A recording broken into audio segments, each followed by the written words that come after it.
Welcome back, children, to the chemistry class. Hope you all have gone through with the previous videos, part 1 and part 2, where we dealt with the law of conservation of mass. Today, we are going to deal with the second fundamental law, that is the law of constant composition.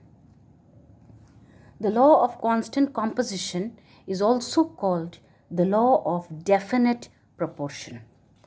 It was given by a scientist, Louis Proust. Louis, he's a French scientist, and in the year 1799. And what does this law state? Or how do we define this law? The law is defined as a chemical compound, no matter from which source it is obtained, always contains the same elements combined together in the same definite proportion by mass. What does that mean? It means that any pure chemical compound, regardless of its source, always is made up of the same elements. And how are those elements combined? They are combined together in a fixed proportion by mass by weight. That means in this particular law, we are actually dealing with the various elements present in a compound and the composition of those elements, the ratio of their masses in that particular compound. For example, whatever be the source from which we are taking water, whether we are allowing water to be formed out of a reaction, or we are allowing water that is being collected after the process of respiration in plants, whatever be our source, it will always have hydrogen and oxygen combined in the ratio 1:8 by mass. Its formula will always be H2O. How 1:8? 2 is for hydrogen in terms of the mass. Why 2? Because two hydrogen atoms, so 2 grams. Oxygen, each atom is 16 grams, so 2:16, that is 1:8. Suppose I am changing the ratio of oxygen, I am making it 32. So it becomes 2:32, which means now the ratio is of 1:16. Which means now that 1:16 will never be water. It will automatically change into some other compound, that is H2O2. So that will not have property of water, that will not be water. So if water is there, then it will always have a fixed ratio by mass between the elements hydrogen and oxygen, and that ratio will always be 1:8. Another example, suppose we have carbon dioxide. Carbon dioxide will always be having the ratio between carbon and oxygen to be 3:8. Whether I prepare carbon dioxide by heating calcium carbonate to get calcium oxide carbon dioxide, or I am preparing carbon dioxide in the laboratory, maybe by a reaction between calcium carbonate and HCl, there also I will get carbon dioxide. Suppose I am burning a candle and I'm burning a candle and collecting carbon dioxide. There also I will have the same ratio between carbon and oxygen. Suppose I am burning carbon in excess of oxygen. I am getting directly carbon plus oxygen giving carbon dioxide. Again, the source from which I have got carbon dioxide is different. But the ratio between carbon and oxygen, if it has to be carbon dioxide, will always be 3:8 by mass. That will be fixed. And that is what this particular law states. Okay, this law was verified by Stas, and it can be verified by any experiment. For example, if we take an experiment, copper oxide. Okay, and that means formation of copper oxide. Copper carbonate is heated, we get copper oxide and carbon dioxide. So I'm taking copper oxide from that reaction. Another reaction, I'm heating copper in presence of oxygen. Again, I'm getting copper oxide. Another reaction, I am taking copper nitrate and heating it, and I'm getting copper oxide again. In all these 3 different reactions, whatever copper oxide I have will always have a particular fixed ratio of mass between copper and oxygen. If it has to be copper oxide, CuO, then the ratio between them has to be fixed and it will be 4:1. Okay, so that is what this law is stating. But there are limitations. For example, the law is not applicable if elements involved in the formation of the compound have two or more isotopes. Let us take, for example, the formation of the compound carbon dioxide itself. Let us take carbon dioxide. In carbon dioxide, carbon atom has got three different isotopes. You all have learned that. Carbon has got a C12 isotope, that means atomic mass 12. A C13 isotope with atomic mass 13. A C14 isotope, that means carbon has got atomic mass 14 in that case. Okay, so three carbon atoms. One is C12, the other is C13, and the third one is C14. Each of them we are forming carbon dioxide. So in the first case, what will be the ratio? 12:32. In the second case, what will be the ratio? 13:32. And in the third case, what will be the ratio? 14:32. That means the ratio has changed. Why? Because what are isotopes? They have different atomic masses. So automatically we cannot have the same ratio. Another way in which we can say that this law is failing is when the elements that are combining may be having the same ratio, but the compound formed may be different. Like for example, if we take, let me take another example, C2H5OH. Okay, that's ethanol. And we take CH3OCH3. Both have the same molecular formula. C2H5OH and CH3OCH3. Both have the same formula. But in these two cases, they have the compounds will be having the same ratio. Carbon is to hydrogen is to oxygen is 24:6:16. Okay, but by mass. But they are different compounds. They are different compounds. It's not the same compound. The mass ratio is the same, 24:6:16. That is 24:3:8.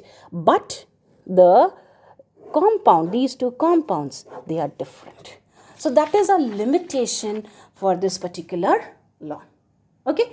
So what is law of constant composition once again?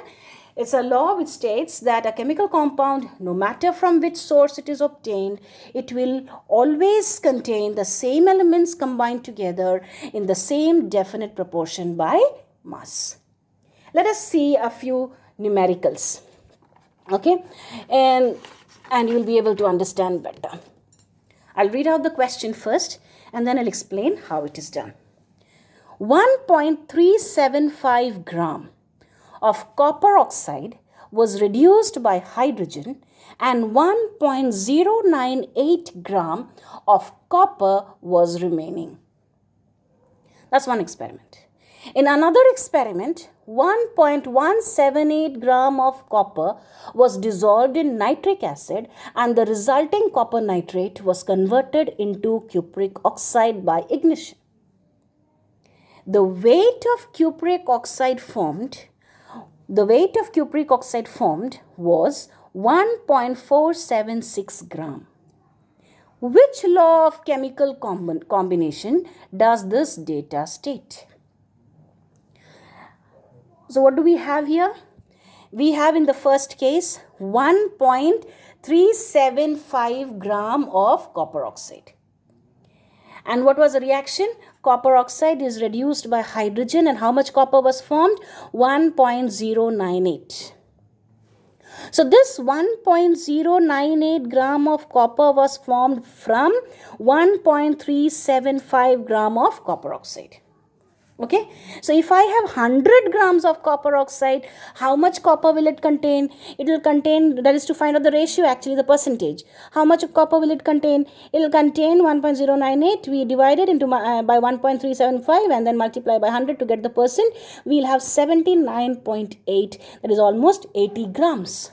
That means 100 gram of copper oxide will contain 80 grams of copper. So what is the percentage? 80%. That was in the first case. Okay. Now, let us take the second example, the second experiment. In the other experiment, what is it? We have 1.178 gram of copper, which was dissolved in nitric acid, and resulting copper nitrate was converted into cupric oxide. So this is a step. Copper, I had 1.178 gram, and I treated it with nitric acid. I got copper nitrate, and this copper nitrate was further converted to copper oxide. Now, this copper oxide, how much of copper oxide was formed? 1.476 gram of copper oxide was formed. That means if copper has to come in copper oxide, it has to come from copper nitrate, and copper nitrate is formed from copper and nitric acid. That means this copper which is coming via copper nitrate and forming copper oxide, that copper is coming exactly from here, because I cannot create. So 1.178 gram of copper was required to form that 1.476 gram of copper oxide. So let us see in terms of percentage again. 1.476 gram copper oxide contains how much copper? It contains 1.178. So 100 gram of copper oxide will contain how much? Again, when we calculate 1.178 by 1.476 into 100, we will get again almost 80 grams. Which means what? In the first case, the experiment was different. The source was different. But the percentage of copper remained 80 in copper oxide. And in the second case, again, the source of copper oxide was different. But what was the percentage of copper in that? Again, 80. That means in both the cases, the percentage of copper is the same. So the law of constant proportion is followed. Okay. Another example. Let us take another example. We have 0.5 gram silver is dissolved in excess of nitric acid. This solution is treated with excess of sodium chloride solution when 0.66 gram silver chloride is formed. 1 gram metallic silver wire is heated in dry chlorine, another case, and 1.32 gram silver chloride is formed. Show that these data confirm the law of constant proportion. So we have two experiments here also. In the first case, what did we have? We had 0.5 gram silver.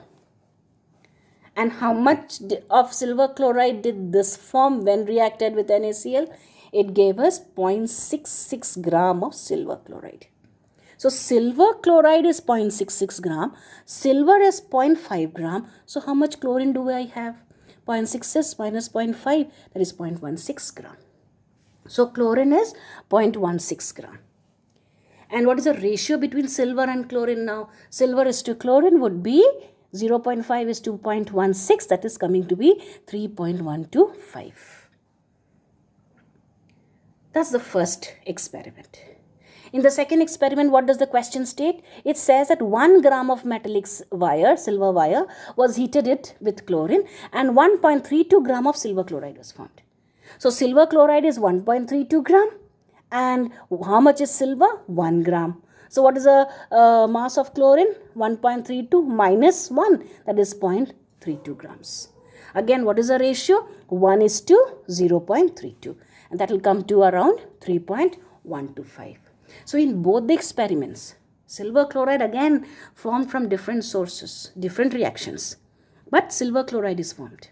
And in both the cases, silver and chlorine, the ratio between them was 3.125. And since the ratio is constant in silver chloride, what law does it confirm? It confirms the law of constant composition. Is this clear? Okay. So let me give you a few numericals and solve these numericals in your notebook. I'll read out very slowly. The first one. 6.488 gram lead reacts with 1.002 gram oxygen to form an oxide. This oxide is also obtained by heating lead nitrate. It is found that percentage of lead in this oxide is 86.62. Show that these data illustrate the law of definite proportion. Okay? Second question. 1.75 gram copper gives 2.19 gram copper oxide, and in another experiment 1.135 gram copper gives 1.430 gram copper oxide. Show that these data confirm the law of definite proportion. Third question.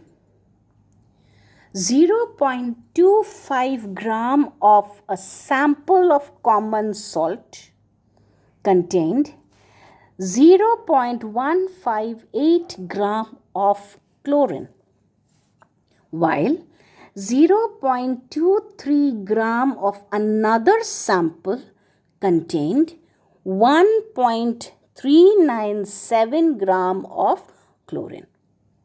Show that these results are in agreement with the law of constant proportion.